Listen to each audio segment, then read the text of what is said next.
Hi friends, welcome to Shamee's kitchen. എല്ലാവർക്കും സുഖമാണല്ലോ. ഇന്നത്തെ നമ്മുടെ സ്പെഷ്യലായിട്ടുള്ള വെണ്ടയ്ക്ക മസാലയാണ്.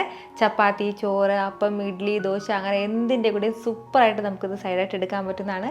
വളരെ സോഫ്റ്റായിട്ട് നമുക്ക് ഈ വെണ്ടയ്ക്കയും വളരെ ക്രീമി ആയിട്ടായിരിക്കും നമുക്കിതിൻ്റെ ഗ്രേവിയും കിട്ടുന്നത്. അപ്പോൾ ഈ വീഡിയോ ഇഷ്ടമായാൽ ഇതൊന്ന് ലൈക്ക് ചെയ്യാനും കൂടെ തന്നെ സബ്സ്ക്രൈബ് ചെയ്യാനും ആ തൊട്ടടുത്ത് കാണുന്ന ബെല്ലൈക്കൻ്റെ ഓള് മറക്കാതെ കൂടെ ഒന്ന് പ്രസ് ചെയ്തേക്കണേ. എന്നാൽ ശരി, എന്തെങ്ങനെയാണ് തയ്യാറാക്കുന്നത് വേഗം ഒന്ന് കണ്ടു നോക്കാം.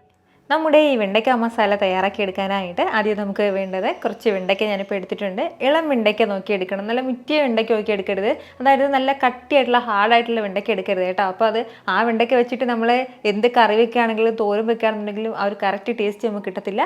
എപ്പോഴും ആ ഒരു ഇളം പിഞ്ച് വെണ്ടയ്ക്ക നോക്കി എടുക്കണം.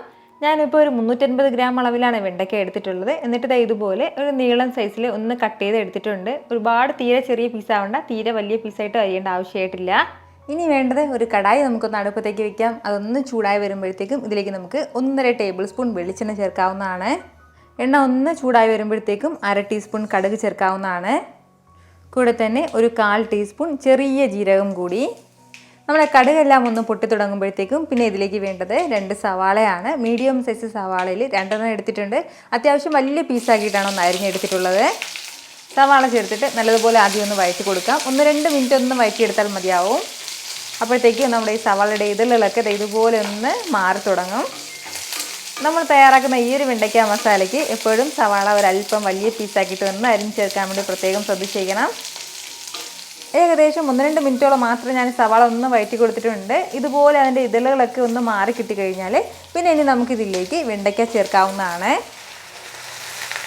നമ്മുടെ ഈ വെണ്ടയ്ക്കയും ചേർത്തിട്ട് നല്ല രീതിക്ക് ഇതൊന്ന് വഴറ്റി കൊടുക്കാം. വെണ്ടയ്ക്കയിലുള്ള ആ ഒരു സ്റ്റിക്നെസ് മാറുന്നത് വരെ ഒന്ന് വഴറ്റേണ്ടതായിട്ടുണ്ട്.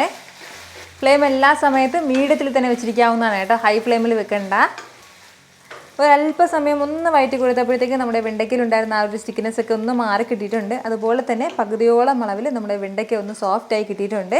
ഇപ്പോൾ ഇനി നമുക്കിതിലേക്ക് ചേർക്കേണ്ടത് 1 ടീസ്പൂൺ നിറയെ തന്നെ മുളക് പൊടിയാണ്. കശ്മീരി ചില്ലി പൗഡറാണ് ചേർക്കുന്നത്. എരിവ് പാടെ കുറവാണ്. നല്ല എരിവുള്ള മുളക് പൊടിയാണെന്നുണ്ടെങ്കിൽ 1/2 ടീസ്പൂൺ അളവിൽ മാത്രം ചേർക്കാവുന്നതാണ്. കാരണം നമ്മളിതിലേക്ക് പച്ചമുളക് എക്സ്ട്രാ ചേർക്കുന്നുണ്ട്, അതിൻ്റെ പേരിലാണ് ഞാനിത് എടുത്ത് പറയുന്നത്. ഇനി നമുക്കിതിലേക്കും ആവശ്യമായിട്ടുള്ള ഉപ്പും കൂടി ചേർക്കാവുന്നതാണ്. ഇതും കൂടെ ചേർത്തിട്ട് നന്നായിട്ട് തന്നെ വീണ്ടും ഒന്ന് മിക്സ് ചെയ്ത് യോജിപ്പിച്ചെടുക്കാവുന്നതാണ്. നമ്മൾ ഇതുപോലെ മുളക് പൊടി ചേർത്ത് നന്നായിട്ടൊന്ന് വറുത്തെടുക്കുമ്പോഴത്തേക്കും മുളക് പൊടിയിലുള്ള ആ ഒരു പച്ച ടേസ്റ്റൊക്കെ ഒന്ന് മാറി കിട്ടും. നമ്മൾ മുളക് പൊടി മാത്രമായിട്ട് കറിയിൽ ഗ്രേവിയിലേക്ക് ചേർക്കുന്നതും ഇതുപോലെ മുളക് പൊടി ഒന്ന് വറുത്ത് ചേർക്കുന്നതും ടേസ്റ്റ് 2 ഡിഫറെൻ്റ് ആയിട്ടുണ്ടാവും കേട്ടോ. മുളക് പൊടിയെല്ലാം ചേർത്ത് നന്നായിട്ടൊന്ന് വഴറ്റി കൊടുത്താൽ മുളക് പൊടിയുടെ ആ ഒരു പച്ച ടേസ്റ്റൊക്കെ ഒന്ന് മാറിക്കഴിഞ്ഞാൽ പിന്നെ ഇനി നമുക്കിതിലേക്ക് ഒരു മസാല കൂട്ട് ചേർക്കാനായിട്ടുണ്ട്. നമ്മുടെ മസാല ഒന്ന് തയ്യാറാക്കി എടുക്കാനായിട്ട് മിക്സിയുടെ ചെറിയൊരു ജാറൊന്ന് എടുത്ത് വെച്ചിട്ടുണ്ട്. ഇതിലേക്ക് നമുക്ക് ആദ്യം ചേർക്കേണ്ടത് തക്കാളിയാണ്. അത്യാവശ്യം വലിയ തക്കാളിയിൽ 2 തക്കാളി ഞാൻ എടുത്തിട്ടുണ്ട്.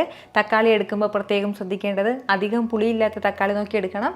അതായത് നമ്മുടെ നാടൻ തക്കാളിയിലാണ് അധികം പുളിയുള്ളത്. അതല്ലാത്ത തക്കാളി നമുക്ക് എടുക്കാവുന്നതാണ്. കൂടെ പിന്നെ ഇതിലേക്ക് വേണ്ടത് തൈരാണ്. 2 ടേബിൾ സ്പൂൺ നിറയെ തന്നെ തൈര് എടുത്തിട്ടുണ്ട്. തൈര് എടുക്കുമ്പോഴും അധികം പുളിയില്ലാത്ത തൈര് നോക്കി എടുക്കണം. നല്ല പുളിയുള്ള തൈരാണെന്നുണ്ടെങ്കിൽ 1 ടേബിൾ സ്പൂൺ നിറയെ മതിയാവും. ഇനി ഇതിലേക്ക് നമുക്ക് വേണ്ടത് കുറച്ച് മസാലകളാണ്. 1 ടീസ്പൂൺ നിറയെ തന്നെ മല്ലിപ്പൊടി എടുത്തിട്ടുണ്ട്, അത് ചേർക്കാം.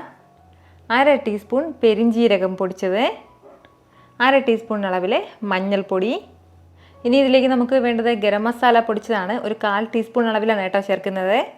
ഇനി നമുക്ക് ഇതിലേക്ക് വേണ്ടത് 2 പച്ചമുളകും കൂടിയാണ്. അപ്പോൾ പച്ചമുളക് ചേർക്കുമ്പോൾ നമ്മുടെ എരിവിന് അനുസരിച്ചിട്ട് വേണം ചേർക്കാനായിട്ട്. നേരത്തെ നമ്മൾ 1 ടീസ്പൂൺ അളവിൽ മുളക് പൊടി വെണ്ടയ്ക്കയിലേക്ക് ചേർത്തിട്ടുണ്ട്. അപ്പോൾ കശ്മീരി ചില്ലി ആയതിൻ്റെ പേരിൽ അതിൻ്റെ എരിവ് കുറവായിരിക്കും. അതിൻ്റെ പേരിലാണ് ഈ ഒരു അളവിൽ മുളക് ചേർക്കുന്നത്. അത്യാവശ്യം എരിവുള്ള മുളക് പൊടിയാണ് നമ്മൾ ചേർക്കുന്നതെങ്കിൽ പച്ചമുളകിൻ്റെ അളവ് കുറച്ചേക്കണം.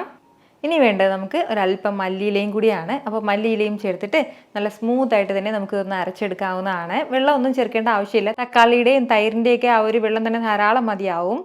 അരച്ചെടുത്ത മിക്സ് നമുക്കിനി വെണ്ടയ്ക്കയിലേക്ക് ചേർക്കാവുന്നതാണ്.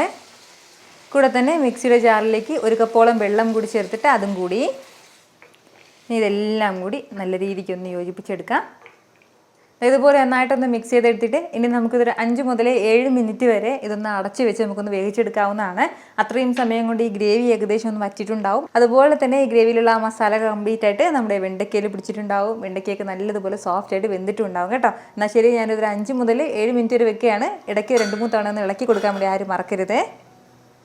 ഇതിപ്പോൾ ഇങ്ങനെ ഒന്ന് തിളയ്ക്കാൻ തുടങ്ങിയിട്ട് ഒരല്പ സമയമായിട്ടുണ്ട്. ആ ഒരു കുറച്ച് സമയം കൊണ്ട് തന്നെ നമ്മുടെ ഗ്രേവി എല്ലാം ഏകദേശം ഒന്ന് വറ്റി കിട്ടിയിട്ടുണ്ട്. നമ്മുടെ വെണ്ടയ്ക്കെല്ലാം നല്ല സോഫ്റ്റ് ആയിട്ട് വെന്തും കിട്ടിയിട്ടുണ്ട്. ഇനി ഇതിലേക്ക് നമുക്ക് ലാസ്റ്റിൽ ഒരു അല്പം മല്ലിയില ചേർക്കാം. കൂടെ പിന്നെ ഇനി ഇതിലേക്ക് വേണ്ടത് 1 ടീസ്പൂൺ അളവിൽ ശർക്കര പൊടിച്ചതും കൂടിയാണ്. നമ്മളൊരല്പം ശർക്കര പൊടിച്ചത് ഇതിലേക്ക് ചേർക്കുമ്പോഴത്തേക്കും ആ എരിവും ആ പുളിയും ഒക്കെ നന്നായിട്ട് തന്നെ ഒന്ന് ബാലൻസ് ചെയ്യും കേട്ടോ. ഇനി ശർക്കര ചേർക്കാൻ താല്പര്യമില്ലാത്തവർക്ക് നമുക്ക് സ്കിപ്പ് ചെയ്യാവുന്നതാണ്. പക്ഷേ എപ്പോഴും ഒരല്പം ശർക്കര ചേർത്ത് തയ്യാറാക്കുന്നതാണ് കൂടുതൽ രുചികരമായിട്ട് എനിക്ക് തോന്നിയിട്ടുള്ളത്. അപ്പോൾ ഇത് രണ്ടും കൂടി ചേർത്തിട്ട് നന്നായിട്ട് ഇതൊന്ന് ഇളക്കി യോജിപ്പിച്ച് കൊടുക്കണം. എന്നിട്ട് നല്ല സൂപ്പറായിട്ട് തന്നെ നമുക്കിത് സെർവ് ചെയ്യാവുന്നതാണ്.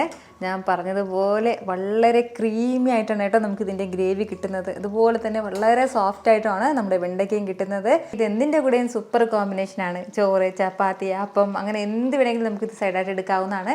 ഉറപ്പായിട്ട് നിങ്ങൾ ഒരു തവണയെങ്കിലും ഇതുപോലെ ഒന്ന് ട്രൈ ചെയ്ത് നോക്കണം. എന്നിട്ട് നിങ്ങളുടെ ഫീഡ്ബാക്ക് കൂടി എനിക്കൊന്ന് മറക്കാതെ അറിയിച്ചേക്കണം കേട്ടോ. ഇത്ര എളുപ്പത്തിലും രുചികരമായിട്ടാണല്ലേ നമ്മൾ തയ്യാറാക്കി എടുത്തിട്ടുള്ളത്. അപ്പോൾ ഇത് ഇഷ്ടമായാൽ ഇതൊന്ന് ലൈക്ക് ചെയ്യാനും കൂടെ തന്നെ നിങ്ങളുടെ ഫ്രണ്ട്സിനും ഫാമിലിക്കും എല്ലാവർക്കും ഇതൊന്ന് ഷെയർ കൂടി ചെയ്ത് കൊടുത്തേക്കണം. ഇതുപോലുള്ള റെസിപ്പിക്ക് വേണ്ടിയിട്ട് നമ്മുടെ ഷമീസ് കിച്ചൻ ചാനൽ ഫോളോ ചെയ്യാനും സബ്സ്ക്രൈബ് ചെയ്യാനൊന്നും ആരും മറക്കരുത്. വീണ്ടും നല്ലൊരു ഷാർ വീഡിയോ ആയിട്ട് നാളെ കാണാം. അതുവരേക്കും എല്ലാവരും ഹാപ്പി ആയിട്ടിരിക്കുക, സന്തോഷമായിട്ടിരിക്കുക, എല്ലാവരും സേഫ് ആയിട്ടിരിക്കണം. Take care friends. ടാറ്റാ.